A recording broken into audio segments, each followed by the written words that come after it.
One of the themes of this lesson, and indeed the full course, is to try to impress upon you that learning a language successfully is not just learning its words, but its phrases.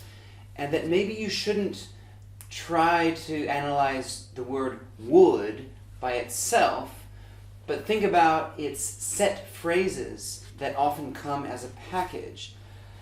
I was thinking that if we said a word is a gene, then a phrase is a chromosome. Is that what I was thinking? But the point is, word by itself is just a single nucleotide. It doesn't make much sense without the context.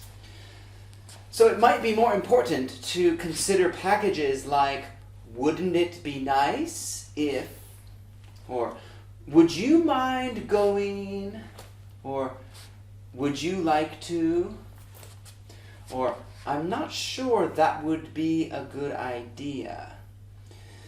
I'm trying to raise your awareness that lots of the language comes in packages rather than in individual pieces. And that's why I'm going to give you word lists that try to encourage you to look more holistically. This is especially true, well, I want to say especially with formal language, but some research also shows that casual language is spoken in chunks as well. But I guess as the English teacher for this school, I don't feel very responsible to teach you those. I do feel responsible to give you phrases that you might use during your presentations or when you talk to a visiting professor to ask for an internship or some sort of collaboration. That's the time when your set phrases should kick in.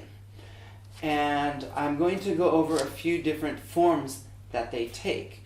So in the first part coming up, I'm going to show you some key phrases that I have taken from academic journals.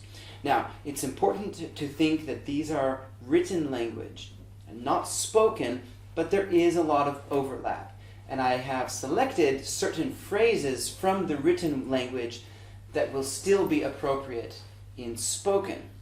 And then after that, we'll go on to a website that has lots of interesting phrases for us.